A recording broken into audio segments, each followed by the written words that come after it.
Hello दोस्तों, कैसे हो आप सब लोग। उम्मीद करता हूँ आप सब लोग ठीक होंगे। दोस्तों एचडीडी क्लासेस में एक बार फिर से आप लोग का बहुत बहुत स्वागत है।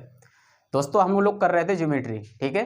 लास्ट टॉपिक में हम लोगों ने लास्ट 2 लेक्चर में हम लोगों ने ज्योमेट्री का पार्ट फर्स्ट और पार्ट सेकंड हम लोगों ने किया कर रखा है, ठीक है। और उसमें हम लोगों ने क्या करा है, उसमें हम लोगों ने बेसिक इन्फॉर्मेशन जैसे कि जितने भी कोण वगैरह होते हैं, त्रिभुज है, वर्ग है, आयत है और समांतर चतुर्भुज है, इनके सारे मतलब जिनके बारे में सारी हमने बेसिक जानकारी ली है और उससे रिलेटेड 1-2 क्वेश्चन भी कराए हैं, ठीक है। और इसमें मतलब ज़्यादातर ज्योमेट्री में हमारा कुछ रेखाओं और रेखाखंड, त्रिज्या वगैरह और कोण से संबंधित सारा कुछ मतलब पूछता है, तो उसमें मैंने वो सारा आपको फर्स्ट और सेकंड लेक्चर में कवर अप करा दिया है दोस्तों।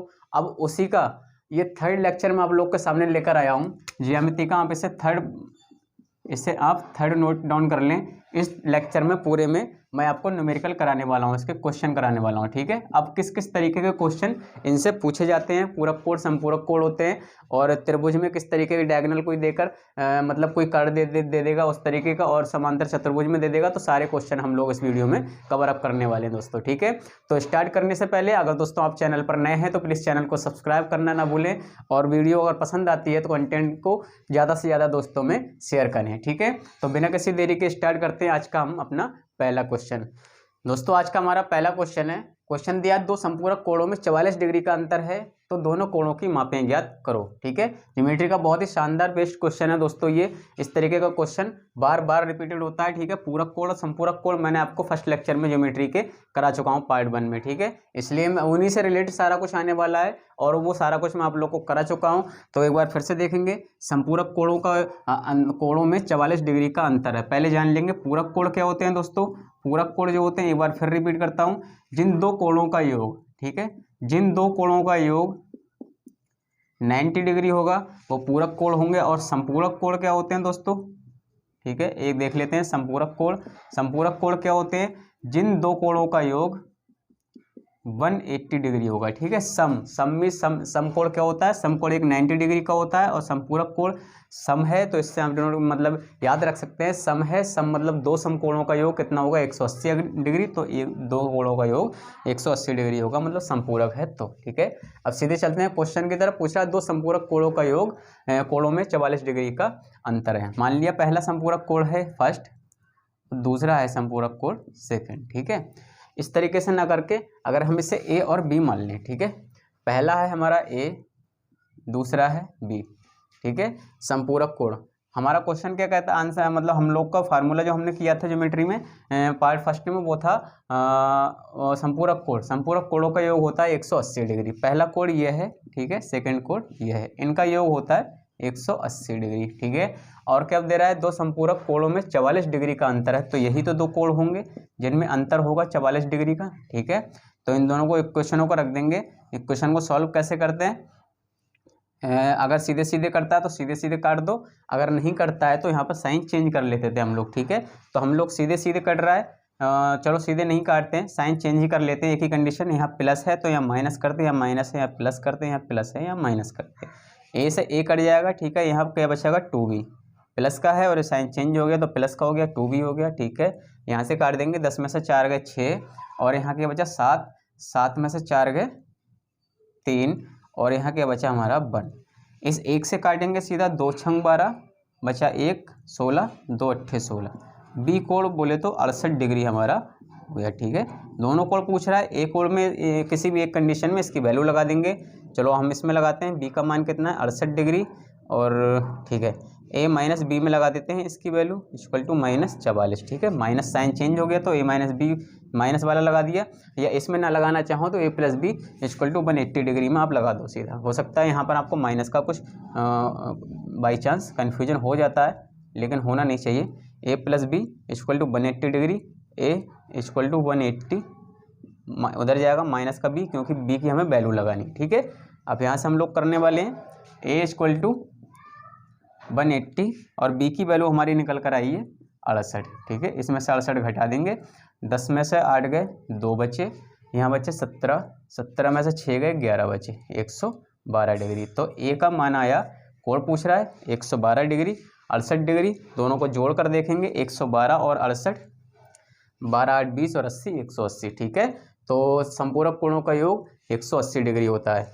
अगला क्वेश्चन दे रखा है दोस्तों, क्वेश्चन दिया है किसी कोण का मान इसके संपूरक कोण का दोगुना है, तो इस कोण का क्या पूछ रहा है, तो इस कोण की माप ज्ञात करो, ठीक है। किसी कोण का मान इसके संपूरक कोण का दोगुना है तो कोण की माप ज्ञात करो, ठीक है। मैंने आप लोग को बताया था संपूरक कोण जो होते हैं, दो कोण संपूरक होते हैं, इनका योग जो होता है 180 डिग्री होता है, ठीक है। सबसे पहली बात 180 डिग्री होता है संपूरक, और इसमें एक कोण दूसरे का संपूरक कोण होता है, ठीक है। चाहे एक दो का भी संपूरक है, दूसरा दो एक का भी संपूरक है, तभी तो होते हैं संपूरक कोण, ठीक है। इसमें एक दूसरे का संपूरक है, दूसरा पहले का संपूरक है, इस तरीके से भी हो सकते हैं।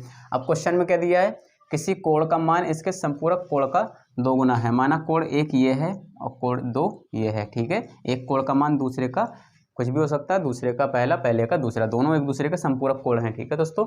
तो इसमें दिया किसी एक कोण का मान उसके संपूरक कोण का दोगुना है। संपूरक कोण का दोगुना है, माना एक का संपूरक कोण 2 है, ठीक है। तो इसका मान अगर 1 होगा तो इसका मान 2 हो जाएगा, ठीक है। यही तो पूछ रहा है, किसी संपूरक कोण का दोगुना है, किसी कोण का मान इसके संपूरक कोण का दोगुना है। पहला कोण फर्स्ट है, इसका संपूरक कोण सेकंड है। या हम ऐसे भी कर सकते हैं कि हमें लाना वही है, हम ऐसे भी कर सकते हैं कि सेकंड कोण इसका संपूरक कोण ये है, इसको एक, इसको तो रख सकते हैं, लेकिन मतलब उसके हिसाब से देखेंगे अगर सीरीज के हिसाब से, तो हमारा फर्स्ट और सेकंड की बात कर रहा है। एक कोण दूसरे का दोगुना है तो पहला कोण दूसरे का दोगुना होगा ना, तो दूसरा जो है एक है तो तभी तो पहला दोगुना होगा, ठीक है।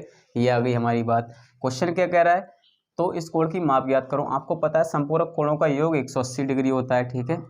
First plus second equal to 180 degree, और इनके कोण जो हैं 2:1 के अनुपात में दिए हैं, तो सिंगल इसको मान नहीं सकते, ऐड है। मैंने बोला था जब भी भाग रिपीट होगा, भाग वाला पोर्शन होगा, तो हम इसको सीधे से सीधे लिख देते हैं, क्योंकि उसमें उसकी कुछ ना कुछ वैल्यू दी होती है इसके बराबर रखने के लिए। जब भी इस तरीके का पोर्शन कोई दिया होता है अनुपात में, और उसमें प्लस का चाहिए, माइनस का चाहिए या मल्टीप्लिकेशन का चाहिए, तो उसको हम सीधे नहीं मान सकते, किसी न किसी वेरिएबल के साथ में उसको मानते हैं, ठीक है।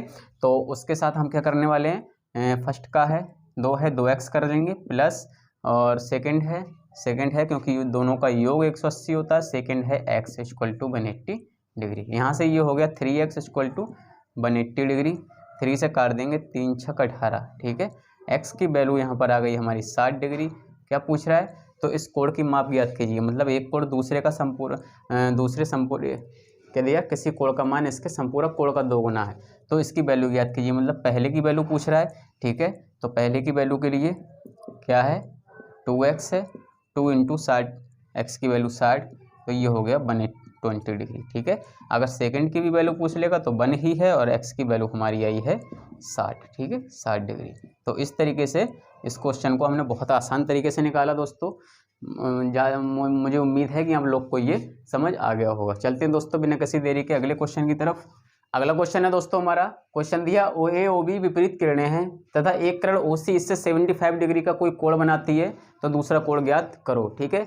इस तरीके के क्वेश्चन में आपको, अगर आपने फिगर कंप्लीट कर लिया, इसका तैयार कर लिया कि किस तरीके से क्या क्या पूछ रहा है क्वेश्चन के अकॉर्डिंग, तो फिर क्वेश्चन में कुछ भी नहीं रहता दोस्तों। और अगर आप फिगर इसका सही से ड्रॉ नहीं कर पाए तो फिर क्वेश्चन आपको अटका देगा। क्या पूछ रहा है, OA और OB विपरीत किरणें। विपरीत किरणें कैसे हो सकती हैं, ठीक है, या तो इस तरीके से भी हो सकती हैं, ठीक है, और इस तरीके से भी हो सकती हैं, क्योंकि जब हम कोण की बात करते हैं, ठीक है, जब हम कोण की बात करते हैं तो कोण हम अपने आधार एंगल पर निकालते हैं, तो इस तरीके से निकालते हैं। मान लिया OA और OB, ठीक है, आप लोग देखते होंगे कि यहाँ पर O दोनों में कॉमन है, तो हम O को ऐसी जगह रखें कि O दोनों में कॉमन में आ जाए, ठीक है। तो यहाँ पर अगर हम O रख दें, यहाँ पर A रख दें, और यहाँ पर जब इधर से इधर करेंगे, ठीक है, तो ये हो जाए B रख दें, ठीक है।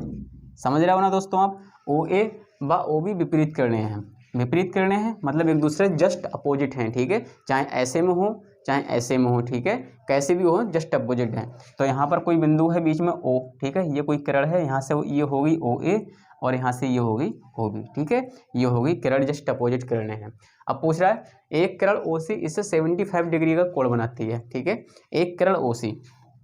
अब दोस्तों अब आप चाहें तो C इधर भी ले सकते हैं, ठीक है, 75 डिग्री का कोण है, जाहिर सी बात है यहाँ से ये तो पूरा 90 डिग्री होता है, तो 90 डिग्री से कम ही होगा, ठीक है। चाहे तो हम इधर 75 डिग्री बना सकते हैं, चाहे तो हम इधर 75 डिग्री बना सकते हैं, ठीक है, लेकिन बनाएंगे कहीं एक ही, ठीक है। तो इस चीज़ को आपको ध्यान रखना है। चलिए ठीक है, बना लिया हमने। 75 डिग्री बना लिया, ये इतना हमने 75 डिग्री बना लिया। अब पूछ रहा है ओ सी, ओ ए और ओ बी हो गया ओ सी, ठीक है, ये ओ सी इससे 75 डिग्री का कोण बनाती है। तो दूसरा कोण ज्ञात कीजिए। दूसरा कोण क्या ज्ञात करेंगे? दूसरा कोण मतलब यहाँ से यहाँ तक का ये कोण बना, ये कोण जो बचा है इस कोण की बारे में बात कर रहा है। तो वहाँ पर अगर वो यहाँ पर लिख देता कि तो मतलब कोण C O B equal to 75 degree, तो कोण सी ओ ए भी ज्ञात करो, ठीक है, तब और ज़्यादा इजी हो जाता। लेकिन यहाँ पर लिखा नहीं है तो हम लोग खुद लिख लेते हैं कि दूसरा कोण जो है ज्ञात करने के लिए वो कोण है ए ओ सी बराबर कितना, यही पूछ रहा है। आप लोग को पता होगा कि स्ट्रेट लाइन सीधी रेखा जो होती है, सीधी रेखा उस पर जो कोई कोण बनता है, ऐसा स्ट्रेट लाइन पर बना कोण क्या होता है? 180 डिग्री होता है, ठीक है, 180 डिग्री होता है।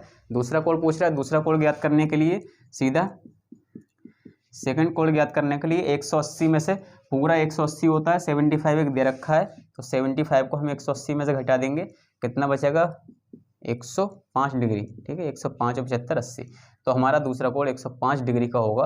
बहुत ही बेहतरीन क्वेश्चन है दोस्तों, और बार बार ये क्वेश्चन रिपीटेड होता है, ठीक है। इस तरीके का कोई कोण दे देगा और आपसे कभी कभी, अगर मैंने बोला आपका अगर फिगर सही तरीके से रेडी हो गया दोस्तों, फिर आपको क्वेश्चन को कोई नहीं रोक रहा है, ठीक है। तो आपको सबसे पहले ध्यान रखना है कि क्या क्या चीज़ हम लोग को किस किस तरीके से सेट करवा रहा है। तो चलते हैं दोस्तों अगले क्वेश्चन की तरफ। अगला क्वेश्चन दे दिया दोस्तों, अगला क्वेश्चन हमारा दिया, यदि त्रिभुज के 3 कोण 2:3:4 के अनुपात में हैं तो त्रिभुज के तीनों कोणों का योग ज्ञात करो। कभी पूछता है तो त्रिभुज के तीनों कोण ज्ञात करो, कभी पूछता है त्रिभुज के तीनों कोणों का योग ज्ञात करो, अनुपात कुछ ना कुछ दे रखा होगा, कभी पूछेगा कि पहले त्रिभुज का पहले कोण का दूसरे से अनुपात ज्ञात करो, ठीक है, पहले, और कभी पूछेगा कि पहले का तीसरे से अनुपात ज्ञात करो या पहले का दूसरे से अंतर ज्ञात करो। बहुत सारी ढेर सारी कंडीशनें पूछ सकता है, ठीक है। तो इस तरीके से, लेकिन उसका सारा रूल एक ही है। बाद में देखेंगे कि क्या करवा रहा है, योग करवा रहा है कि अंतर करवा रहा है कि मल्टीप्लिकेशन करा रहा है, ठीक है, वो बात की बात है। लेकिन पहले हम इसको लेकर चलेंगे। यहाँ से क्या दे रखा है? त्रिभुज के तीनों कोणों का योग 2:3:4 है। आप लोग को पता है त्रिभुज के तीनों कोणों का जो योग होता है 180 डिग्री होता है, ठीक है। त्रिभुज के तीनों कोणों का योग 180 अंश होता है। तो कोण 1 प्लस कोण 2 प्लस कोण 3 इक्वल टू 180 डिग्री, ठीक है। त्रिभुज के तीनों कोणों का योग 180 डिग्री हो गया। अब क्या करा रहा है? तीनों कोणों को ऐड करना है। मैंने बोला था जब भी ऐड करना हो, घटाना हो, ठीक है, और गुणा करना हो, तब उसको हम सिंपल तरीके से सादा, मतलब सीधा सा पॉइंट जो है, पॉइंट नहीं ले सकते, उसके साथ में कोई एक अक्षर पर जरूर लेते हैं, ठीक है। तो पहला है कोण 1 है, 2 है तो इसको 2x लिख लेंगे, ठीक है, प्लस कोण 3 है तो इसको 3x लिख लेंगे, प्लस दूसरा कोण 3 है, तीसरा कोण 4 है तो इसको 4x लिख लेंगे, इक्वल टू 180 डिग्री, ठीक है। 2 3 5 4 9, 9x हो गया दोस्तों, 4 3 7 2 9x इक्वल टू 180 डिग्री। यहाँ से x की वैल्यू निकाल देंगे, 9 दूनी 18, ठीक है, 0 9 दूनी 18, x की वैल्यू यहाँ से आ गई हमारी 20 डिग्री, ठीक है। ये सारा डिग्री में है दोस्तों, 20 डिग्री। अब क्या करेंगे हम? अब वो आगे की कंडीशन देखेंगे। क्या पूछ रहा है? तीनों कोणों का योग पूछ रहा है, तो पहले हमें तीनों कोण पता होने चाहिए, ठीक है। फर्स्ट कोण हमारा 2x equal to 2 into 20, 2 equal to 20, 2x equal to 2 into 20 equal to 40 degree. Second question हमारा दिया है 3x equal to 3 into 20, 60 degree, सारा कुछ डिग्री में है। थर्ड क्वेश्चन, थर्ड हमारा दिया है 4x equal to 4 into 20, 80 degree, ठीक है। अब ये सारे कोण के इनकी माप आ गई, ठीक है। अब आप इसको अगर एक बार जोड़कर भी देख लें, 6 4 10 8 18 180 डिग्री होता है त्रिभुज के तीनों कोणों का योग। क्या पूछ रहा है? तो तीनों कोणों का योग ज्ञात करो। दोस्तों योग ज्ञात करवा रहा है, वो तो हम लोग को पहले से ही पता है, बहुत ही इजी क्वेश्चन है, ठीक है। योग ज्ञात करवा रहा है, योग तो हम लोग को पहले ही बताया, त्रिभुज के तीनों कोणों का अंतः कोणों का योग 180 डिग्री होता है। हाँ दोस्तों, एक चीज़ इसमें मोस्टली ध्यान रखनी है कि त्रिभुज के तीनों अंतः कोणों का योग 180 डिग्री होता है, ठीक है दोस्तों। अगर बाह्य दिया है तो वह कंडीशन चेंज हो जाती हैं। तो यहाँ पर एक कोण भी पूछ सकता है, 2 कोण भी पूछ सकता है, 3 कोण भी पूछ सकता है, योग अंतर कुछ भी पूछ सकता है, ठीक है। उम्मीद करता हूँ क्वेश्चन पर समझ आया होगा दोस्तों आपको। तो चलते हैं अगले क्वेश्चन की तरफ। तो दोस्तों स्टार्ट करते हैं पाइथागोरस ट्रिपलेट्स दोस्तों, ठीक है। आप लोग को सिर्फ ये 3 4 5 5 12 13 7 24 25 और 8 15 और 17, ये 3 ट्रिपलेट्स याद करने हैं। ये 4 तरीके के याद करने हैं। 3 4 5 5 12 13 7 24 25 8 15 17, ठीक है। 3 4 5 5 12 13 7 24 25 8 15 17, ये 4 आप लोग को याद रखने हैं, ठीक है। ये पाइथागोरस ट्रिपलेट्स होते हैं, मतलब वही कर्ण पर बना वर्ग शेष दो भुजाओं पर बने वर्ग के योग के बराबर होता है, ठीक है। इस तरीके से आपका ये इस फार्मूले पे पाइथागोरस प्रमेय पर रिलेटेड होते हैं, ठीक है। अब आप लोग को क्या करना होता है, 3 4 5 सबसे छोटा है, 5 12 13 7 24 25 8 15 17, 3 4 बार आप जब इसको रिपीट करोगे तो आपको आसानी से याद हो जाएंगे। अब क्या करना, सीधा इसका पहाड़ा लेकर चलना है, ठीक है। 3 दूनी 6, 4 दूनी 8, 5 दूनी 10, ठीक है। 3 दूनी 6, 4 दूनी 8, 5 दूनी 10, एक ही हो गया 6 8 10, ठीक है।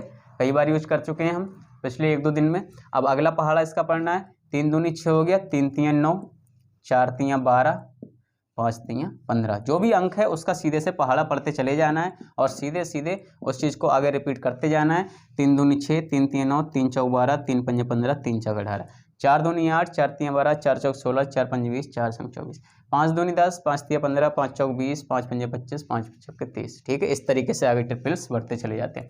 सेम प्रोसेस यहाँ पर है, 5 दूनी 10, 12 दूनी 24, ठीक है, 13 दूनी 26, 5 तियां 15, 12 तियां 36, 13 तियां 39, ठीक है। और बाकी आगे इसके वही मल्टीपल जो भी इसके आगे बढ़ते चले जाएंगे, ठीक है। सेम पोजीशन यहाँ 7 दूनी 14, 7 तियां 21, 24 दूनी 48, 24 तियां 72, 25 दूनी 50, 25 तियां 75, ये हो गए। और आगे सेम वही जो भी कंडीशन आएगी उसके हिसाब से, ठीक है। 8 दूनी 16, 8 तियां 24, 15 दूनी 30, 15 तियां 45, ठीक है।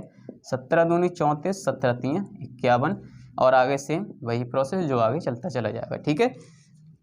तो इसमें आप लोग को ये फ़ायदा होने वाला है दोस्तों कि आपको अगर ये ट्रिपलेट्स याद हैं दोस्तों, ठीक है, तो कोई भी अगर 2 वैल्यू दी हैं आप फटाक से बता दोगे तीसरी वैल्यू इसकी क्या आने वाली है। हो सकता है आपको क्वेश्चन ऐसा मिल जाए कुछ कि आपको 7 24 मिल जाए और आपसे अगली मतलब तीसरी वैल्यू पूछ रहा हो, तो आपको क्वेश्चन सॉल्व करने की भी जरूरत नहीं पड़ेगी, 1 सेकंड में आप उत्तर दोगे। 7 24 25, अच्छा तीसरी वैल्यू इसकी 25 दी है, 25 ऑप्शन में है तो धड़ाक से क्लिक, ठीक है, सीधे। 3 4 5 इस बेस पर नहीं देता है, इस बेस पर भी नहीं देता है, मतलब जो स्टार्टिंग के बेस होते हैं 1 2, ये 2 स्टार्टिंग के बेस हैं, इन पर ज़्यादातर क्वेश्चन आपको नहीं देगा। आपको क्वेश्चन देगा 3 4 5 के अगली सीरीज से, 5 12 13 की अगली सीरीज से, और इधर की स्टार्टिंग सीरीज से कोई भी दे देगा, ठीक है। इस तरीके से क्वेश्चन आपको ट्रिपलेट्स की सहायता से जो पाइथागोरस प्रमेय का यूज करके हम करते हैं उसमें दे देगा। उम्मीद करता हूं दोस्तों आप लोग को ये समझ आए होंगे। 2 से 3 बार पढ़ना, 3 4 5 5 12 13 7 24 25 8 15 17, ठीक है। आपको कुछ या करने की जरूरत नहीं, फिर उसके मल्टीपल उसके मतलब पहाड़ा जो भी होगा उसको आगे करते चले जाएंगे, ठीक है। उम्मीद करता हूँ दोस्तों आपको ट्रिपलेट्स समझ आए होंगे। तो चलते हैं अब अपने अगले क्वेश्चन की तरफ। अगला क्वेश्चन दे रखा है दोस्तों, क्वेश्चन दिया एक आधार तथा एक ही ऊंचाई वाले समांतर चतुर्भुज तथा त्रिभुज का क्षेत्रफल जो है उसका अनुपात ज्ञात करो, ठीक है। तो आप अगर सीधे से याद कर लें तो सीधे से याद कर लें, एक आधार तथा एक ऊंचाई, जिसका आधार भी एक हो और हाइट भी एक हो, इस तरीके का अगर समांतर चतुर्भुज या त्रिभुज का क्षेत्रफल का अनुपात पूछ रहा है तो दोस्तों 2 अनुपात 1 होता है। तो ये तो हुई मतलब सीधे से याद करने वाली बात। क्षेत्रफल का अनुपात 2 अनुपात 1, हमेशा 2 अनुपात 1 ही होता है। इसको कैसे होता है तो वो आपको मैं सिद्ध करके दिखाता हूँ, ठीक है। तो आप चाहे वैसे कर ले, चाहे आप सीधे से याद कर ले। क्वेश्चन अगर इस तरीके से पूछता है तो डायरेक्ट यही पूछता है कि इसका अनुपात ज्ञात करो दोनों का, तो 2 अनुपात 1 होता है। सबसे पहले तो आपको ये बात ध्यान रखनी है, याद कर लेनी, ठीक है। पूछ रहा एक आधार तथा एक ही ऊंचाई वाले समांतर चतुर्भुज, ये कोई हमारा समांतर चतुर्भुज है, ठीक है। ये कोई हमारा समांतर चतुर्भुज है, ठीक है, समांतर चतुर्भुज है और एसी आधार का, ठीक है, एसी आधार का ये कोई हमारा समांतर चतुर्भुज है और एसी आधार का कोई ये जितनी ऊंचाई है यहाँ से यहाँ तक की, ये इसकी हाइट तो ये होगी दोस्तों, ठीक है। अब अगर हम त्रिभुज में देखेंगे तो ये इसकी हाइट होगी, समांतर चतुर्भुज है। और इसी में से अगर हम इसको एक त्रिभुज इस तरीके से एक त्रिभुज काट लें, ठीक है, एक त्रिभुज काट लें तो क्या होगा, एक ही आधार हो जाएगा दोनों का, ठीक है, दोनों का एक ही आधार हो जाएगा और एक ही ऊंचाई हो जाएगी, ठीक है। एक ही आधार हो जाएगा और एक ही ऊंचाई हो जाएगी, ठीक है। जैसे कि ये त्रिभुज हम लोगों ने इसमें से काट लिए तो ये इसकी हाइट हुई और ये इसका आधार हुआ, ठीक है, ये इसका आधार हुआ। अब क्वेश्चन को कैसे इसका 2 अनुपात 1 निकला था, इसको सॉल्व कैसे करते हैं आप लोग को पता होगा। कि समांतर चतुर्भुज का क्षेत्रफल, ठीक है, समांतर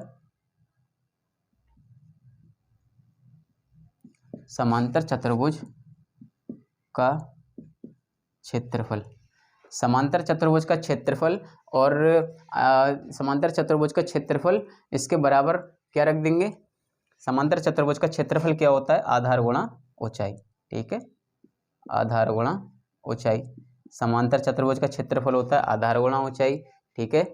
अच्छा, इसको सीधे अगर दो अनुपात में दे रखा है, वैल्यू निकालिए ना हमने आंसर, तो इसको अनुपात में सीधे से रख देते हैं, ठीक है, इसको अनुपात में ही रख दें, समांतर चतुर्भुज का क्षेत्रफल बटे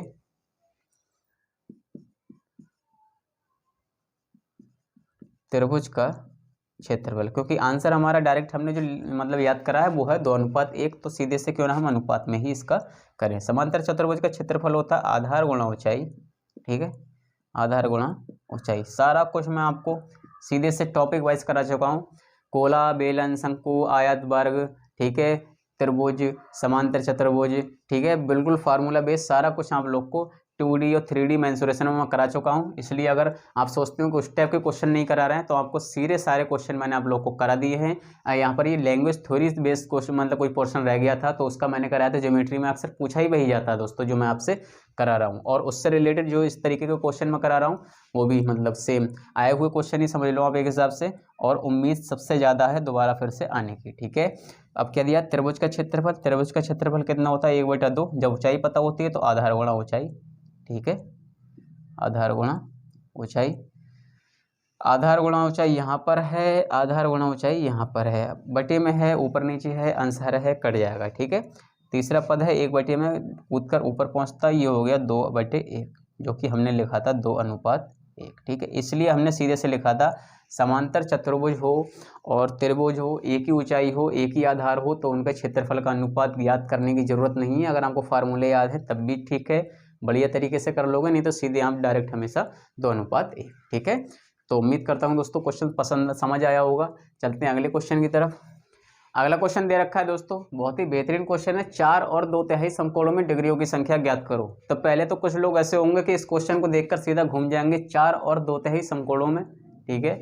अब आपको क्वेश्चन को बहुत ही ध्यान से पढ़ना है दोस्तों, तभी क्वेश्चन को आपको सॉल्व करना है। 4 और 2/3, ठीक है, सबसे पहले 4, ठीक है, और 2/3 मतलब 2/3, ठीक है। अब क्या दिया है, समकोणों में, समकोण नहीं दिया है दोस्तों, समकोणों में दिया है, मतलब यहाँ पर 2 कोणों की बात कर रहा है, मतलब जितनी कंडीशन है उतने कोणों की बात करेगा, ठीक है। समकोणों की बात की है, समकोण की बात नहीं की है, ठीक है।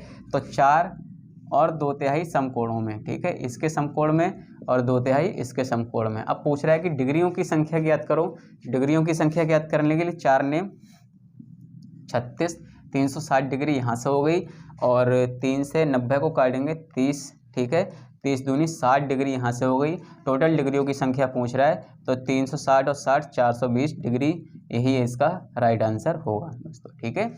इस तरीके के क्वेश्चन बार बार भर भर के पूछे जाते हैं इससे ज्योमेट्री टॉपिक से, ठीक है। उम्मीद करता हूँ दोस्तों क्वेश्चन एक बार में ही समझ आ गया होगा, बस क्वेश्चन को थोड़ा सा ध्यान से पढ़ना है और उसको सेट करना है। चलते हैं अगले क्वेश्चन की तरफ। बहुत ही बेहतरीन क्वेश्चन है दोस्तों। ONE दिया है, ONE, बन, बन के बीच वाले अक्षर से बनने वाले त्रिभुज की पहचान करो, ठीक है। इसको बन नहीं पढ़ना है आपको, सबसे पहले आपको ONE पढ़ना है। अगर बन को ध्यान रखोगे तो शायद हो सकता है डिस्टर्ब हो जाओ, ठीक है। पूछ रहा है बन इसमें दिया है, लेकिन आपको इसमें ONE पढ़ना है। ONE के बीच वाले अक्षर से बनने वाले त्रिभुज की पहचान करो। क्वेश्चन दे दिया, ऑप्शन दे दिए, समकोण है, विषम कोण है, न्यून कोण है, अधिक कोण है, ठीक है।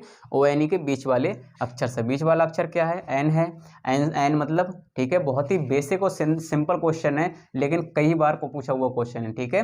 तो ONE N है, N से क्या बनेगा, न्यून कोण ही बनेगा, ठीक है,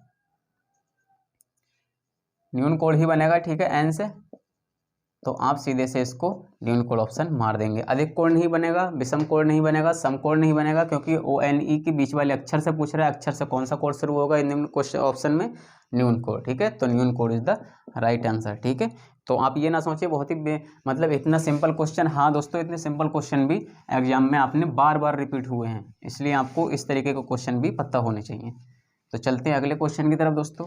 अगला क्वेश्चन है दोस्तों, क्वेश्चन दे रखा है कि समबाहु त्रिभुज की घुमावदार सममिति के कोण ज्ञात करो, ठीक है। तो सबसे पहले हम लोग को पता होना चाहिए कि समबाहु त्रिभुज क्या होता है दोस्तों, ठीक है। समबाहु त्रिभुज की घुमावदार सममिति के कोण ज्ञात करो। समबाहु त्रिभुज, समबाहु सममित समान बाहुमित भुजाएं त्रिभुज में आप कई बार करा चुका हूँ, ठीक है। समबाहु मतलब सभी भुजाएं समान, ठीक है। तो सभी भुजाएं समान मतलब ये भुजा ये भुजा ये भुजा सभी भुजाएं समान। इसको थोड़ा बड़ा बना लेते हैं, इसमें थोड़ी सी प्रॉब्लम आने वाली है, ठीक है। समबाहु त्रिभुज इस तरीके से इसको बना लेते हैं। समबाहु त्रिभुज सममित समान बाहुमित भुजाएं, जब सारी भुजाएं समान होंगी तो सारे कोण भी समान होंगे, ठीक है। 60 डिग्री होगा, 60 डिग्री होगा, ये भी 60 डिग्री होगा, क्योंकि समबाहु त्रिभुज के सभी अंतःकोणों का योग 180 डिग्री होता है। 6 3 18 180 डिग्री, ठीक है। अब पूछ रहा है त्रिभुज की घुमावदार सममिति। अब त्रिभुज को घुमाएंगे कैसे, त्रिभुज को कैसे घुमाएंगे दोस्तों, ठीक है।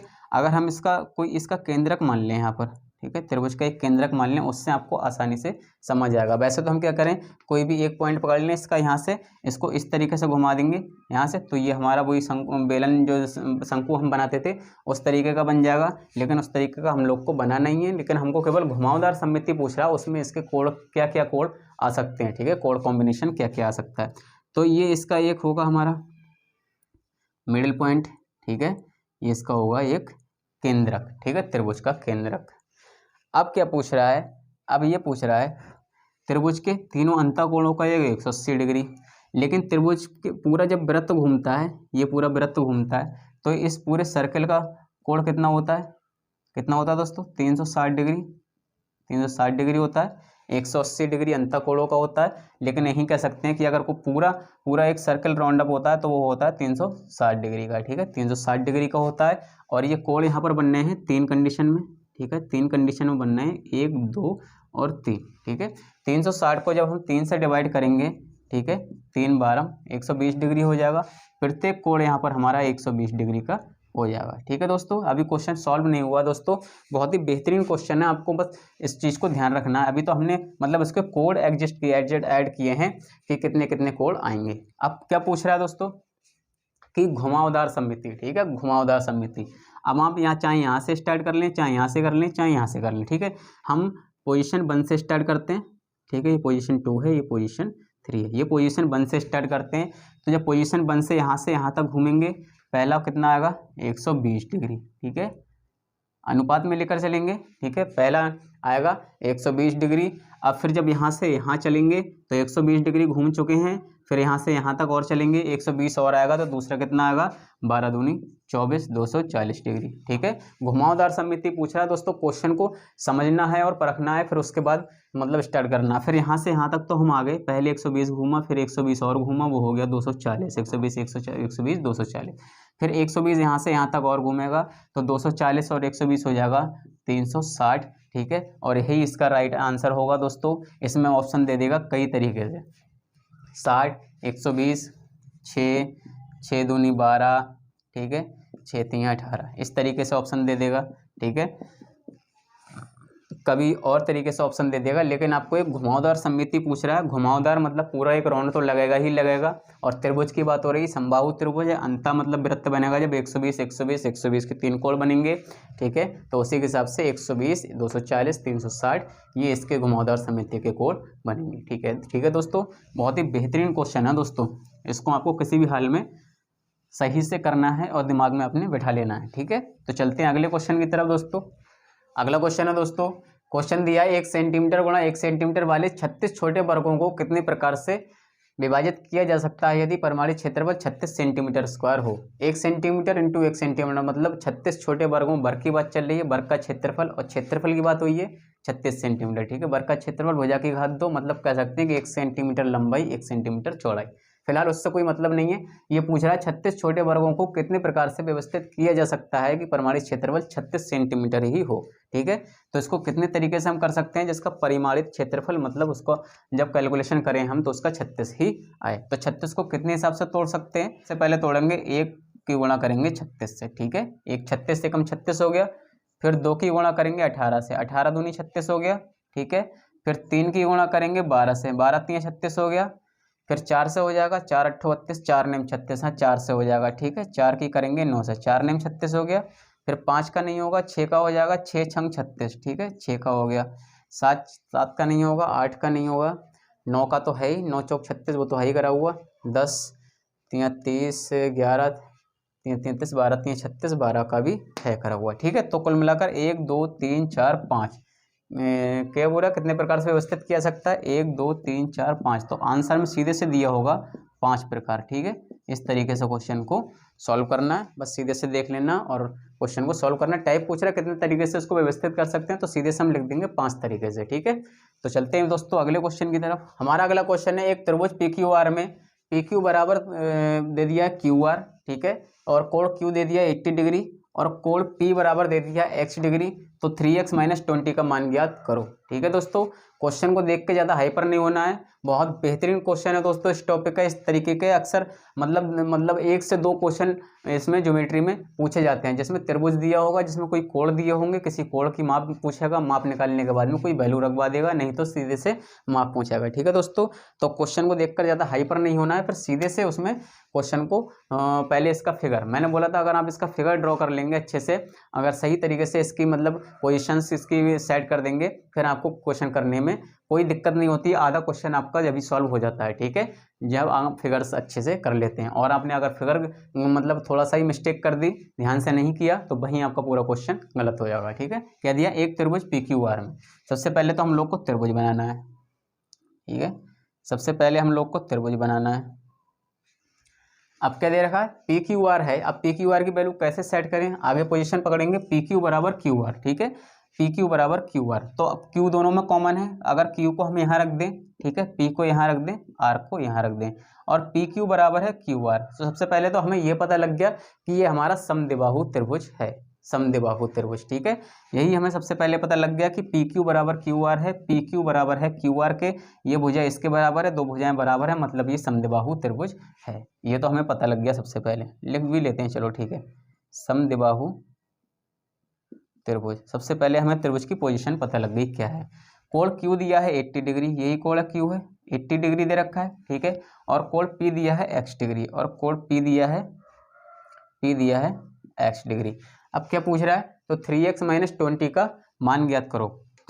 3x माइनस 20 का मान ज्ञात करो, मतलब x की वैल्यू हमें पहले पता होनी चाहिए। ठीक है, तो आप लोग को मैंने कराया था, जब आप लोग को मैंने त्रिभुज कराए थे, समबाहु, विषमबाहु, समद्विबाहु, इस तरीके से त्रिभुज कराए थे। जब समद्विबाहु त्रिभुज की बात हुई थी, जब 2 भुजाएं बराबर थीं एक किसी आधार पर, तो उनसे बने हुए कोण भी तो ये बराबर थे, ये x डिग्री था तो ये भी तो x डिग्री था। ठीक है, जब 2 भुजाएं बराबर होंगी और किसी एक ही आधार को टच करते हुए त्रिभुज का निर्माण करेंगी, तो वो हमारा समद्विबाहु त्रिभुज बनेगा। ठीक है, तो यहाँ पर जो 2 कोण होंगे P और R, ठीक है, PQR मान लेते हैं। जब 2 कोण होंगे P और R, ये भी तो आपस में बराबर होंगे। ठीक है, जो x डिग्री होगा वही ये वाला भी कोण होगा। ठीक है, 30 डिग्री नहीं दोस्तों, ये कोण x डिग्री होगा तो ये भी x डिग्री होगा, मतलब दोनों कोण बराबर होंगे। ठीक है, यही एक सिंपल सा मतलब लॉजिक है, एक ट्रिक कह लो या लॉजिक कह लो, जो आपका क्वेश्चन को सॉल्व करने वाली है। ठीक है, क्वेश्चन में क्या दे रखा है, हम लोगों ने निकाल लिया, क्वेश्चन को सेट कर लिया, त्रिभुज है समद्विबाहु त्रिभुज। ठीक है, 3x माइनस 20 पूछ रहा है, तो हम लोग को क्या करना, वो तो पोजिशन दी हुई है, सीधे से 3x माइनस 20 की वैल्यू पूछ रहा है, ये लगाना है। तो 3 की गुणा मतलब x की जगह हम क्या लगाएं, अब x की जगह लगाने का हमारा क्या बन रहा है दोस्तों, आपको पता है त्रिभुज के तीनों अंतःकोणों का योग 180 डिग्री होता है। ठीक है, 180 डिग्री होता है तीनों अंतःकोणों का योग। एक कोण दे दिया है, कोण Q दे दिया है 80 डिग्री। ठीक है, तो अदर कोण P और कोण R कितना बचा, कोण P प्लस का कोण R बराबर बचा 100 डिग्री।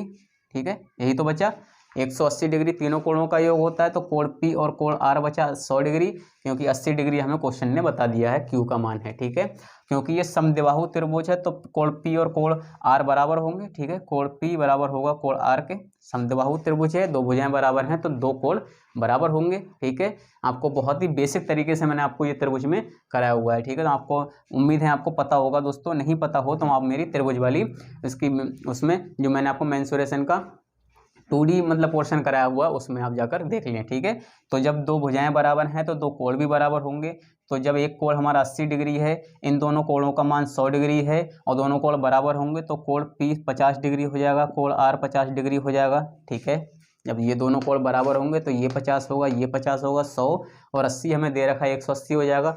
बस यही ध्यान करना था। तो यहाँ से x की वैल्यू हमारी कितनी निकल कर आई, कोण P बराबर x डिग्री और x डिग्री हमारा 50 डिग्री। ठीक है, बस यही आपको ध्यान रखना है। और इसी तरीके से क्वेश्चन को पूछता है। सबसे ज़्यादा लेंथी और हाई मतलब कहते हैं टफ क्वेश्चन है वो ज्योमेट्री से इसी टाइप का क्वेश्चन बनता है। ठीक है, इससे ज़्यादा हाई क्वेश्चन नहीं बनेगा। ठीक है दोस्तों, तो उम्मीद करता हूँ इस क्वेश्चन को आपको सही से समझ आता होगा। ठीक है, एक्स की वैल्यू हमारी दे रखी है 50 डिग्री माइनस का 20 डिग्री। ये क्या दे रखा, कुछ नहीं, ये तो इसकी तो वैल्यू ही पूछ रहा है। ठीक है, का मान याद करो।